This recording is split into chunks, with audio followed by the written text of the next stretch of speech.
आक्रमणकारियों ने अफगानिस्तान नाम रखा है।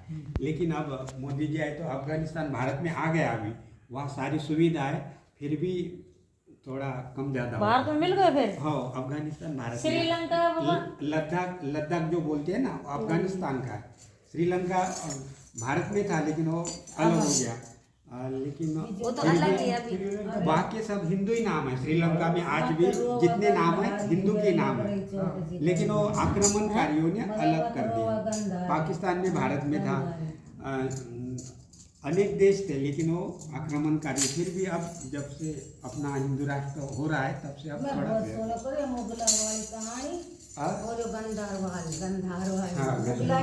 विद्रोही लोग खड़ा हो गया, लोग खड़े हो गए, इसलिए तो इस प्रकार है।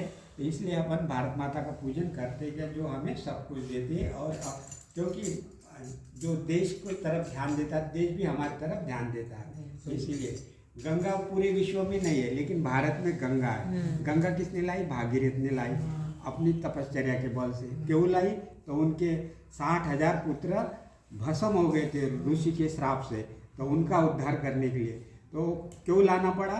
वो जो 60,000 पुत्र भस्म हो गए, उनके सपने में आ रहे थे और उनको बेचैन कर रहे थे।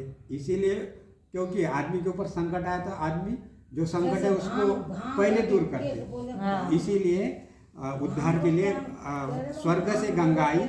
और अब मेरी बात सुनो पहले, बाद में आप बोलो, क्योंकि मैं भूल जाता फिर बोलते बोलते। अभी जो याद है वही बोलते। तो इस प्रकार हो गया। तो इसीलिए गंगा धरती पर आए और उनका 60,000 पुत्रों का सगर का उद्धार हुआ। भागीरथ ने गंगा लाई, उनकी 3 पीढ़ी तो तपश्चर्या करने में गई, चौथी पीढ़ी जो भागीरथ थी उनको गंगा का यश मिला है।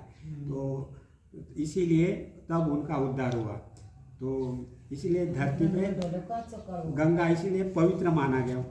अगर मनुष्य मौत पे है तो उसमें मुंह में गंगा जल डालने से मोक्ष होता है, और तुलसी के पत्ता भी डाल सकते हैं। तो इस प्रकार तो उसका मोक्ष होता है। तो इसीलिए तो इस प्रकार भारत माता का पूजन होता है।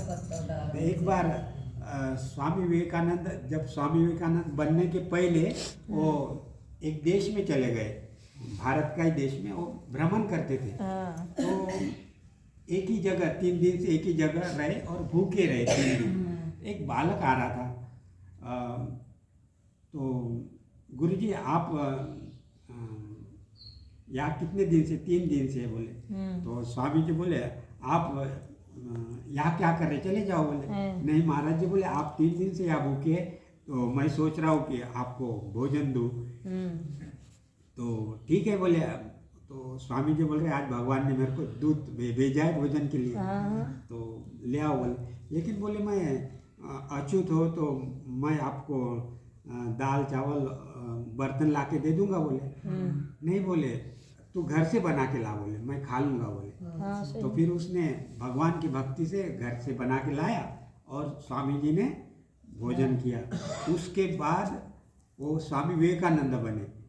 तो एक बार भाषण था उसी गांव में, तो बहुत लोग आए थे, बड़ी जनसंख्या थी। अब वो स्वामी जी ढूंढ रहे, वो लड़का कहाँ गया? वो लड़का भी ढूंढ रहे, आज स्वामी जी आए, मैं आज उनको मिलूंगा। तो स्वामी जी ने सबको अलग करके उसको गले लगाया। तो उन्होंने छुआछूत नहीं माना। तो हमारे देश में छुआछूत नहीं है, लेकिन वो विदेशी ने आक्रमणकारियों ने हमारे हिंदू धर्म में उन्होंने भ्रमण फैलाया। तो इसीलिए सब धरती पुत्र के पुत्र ही है। बोलो भारत माता की जय।